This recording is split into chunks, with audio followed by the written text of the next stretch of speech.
Conformity is when we adjust our behavior or thinking to coincide with a group standard.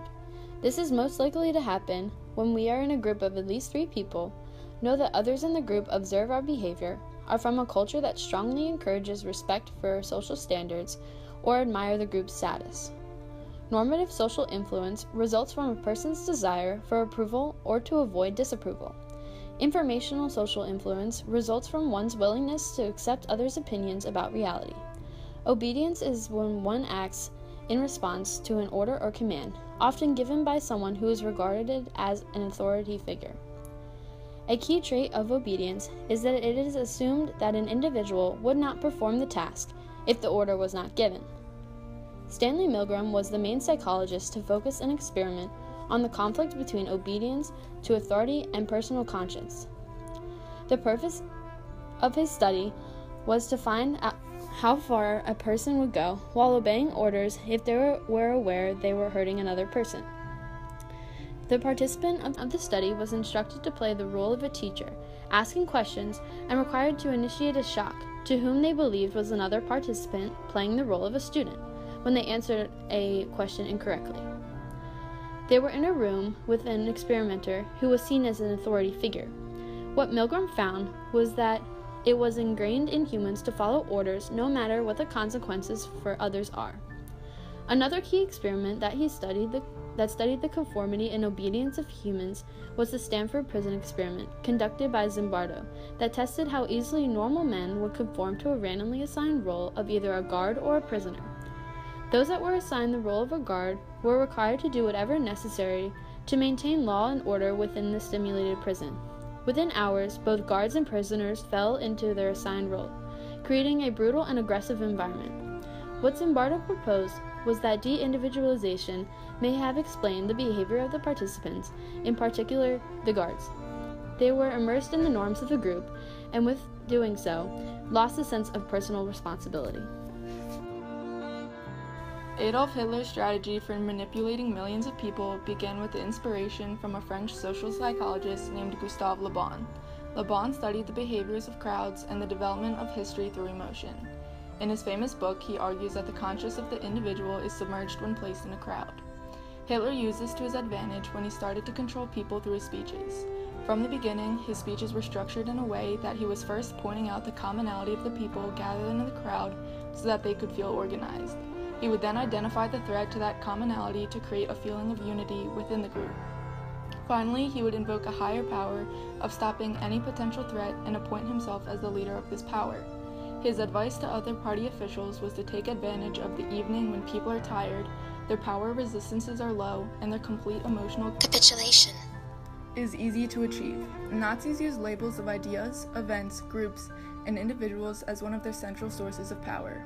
In Hitler's first speech, he uses a call to action and unity by opening with, "This is the first demand we must raise and do, the reversal of the Versailles Treaty revisions, that our people be set free, that these chains be burst asunder, that Germany may be once again captain of her soul and master of her destinies, together with all those who want to join Germany."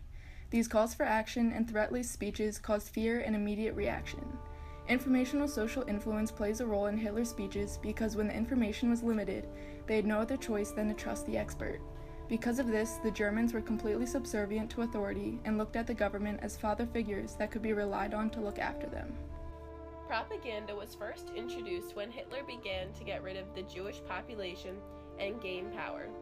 Joseph Goebbels was the man who was appointed to be in charge of the propaganda for Germany. He set up the Reich Chamber of Commerce in 1933, stating that disobedience of rules brought severe punishment and one could only read, see, and hear what the Nazis wanted you to. It was Joseph Goebbels' job to not just present the regime and its policies in a positive light, but to generate the impression that the entire German people enthusiastically endorsed everything it did. He often showed the Germans videos about the greatness of Hitler, and these videos were often shown in schools to demonstrate the way of life for a true German child. Children were often targets of the propaganda because it is easy to manipulate children at that age. He believed that if you can drill the notion into their heads that you are from a tribe, a race that is especially valuable, then the individuals, especially the children, will begin to conform to the commands as they were taught at a young age to believe the propaganda, further increasing the power and strength of Hitler.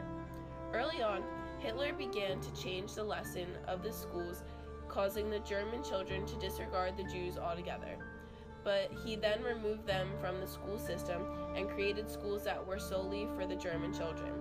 The different propaganda posters and signs were hung up across Germany, especially in the major cities, in order to expose the German people to these negative regards on the Jews, shifting their point of view towards a model life of complete obedience. Often the parents of the children were also manipulated and conforming in fear, and children questioned the actions of Hitler and the German government. Their parents would often tell them to respect the government or they would be punished. This manipulation technique created a world where it was impossible to say no to a command. The trials that followed the Holocaust to charge those involved with the mass murders showed the tremendous impact of obedience on the actions they performed. Adolf Eichmann, a lieutenant colonel, one of the major organizers of the Holocaust, stated that he accused the leaders of abusing his obedience. At the time, obedience was demanded, just as in the future it will also be demanded of the subordinate. Obedience is commended as a virtue. He also states in his jail diary that the orders were, for me, the highest thing in my life, and I had to obey them without questions. In the trial against him, the fact that he was just obeying orders provided the base of the defense's argument. For the case of the Nuremberg trials, multiple American psychologists, including Gustav Gilbert and Douglas Kelly, were assigned to conduct psychological evaluations of the head Nazi leaders on trial. What they found was that the German mind did not vary from that of a normal man. There was no higher level of intelligence or psychopathic ways. What Gustav concluded was that their culture of deferring to authority was so strong that it dominated all other aspects of their life. Milgram explains that the social psychology of his century reveals a major lesson. Often, it is not so much the kind of person a man is as the kind of situation in which he finds himself that determines how he will act. Nazi Germany and all the actions that took place prove this statement to be true. The historical mass murder of millions of people was conducted by the manipulation of a few men controlling thousands. It is a clear example of how fear forces conformity and that humans have an innate need to obey orders of an authority figure.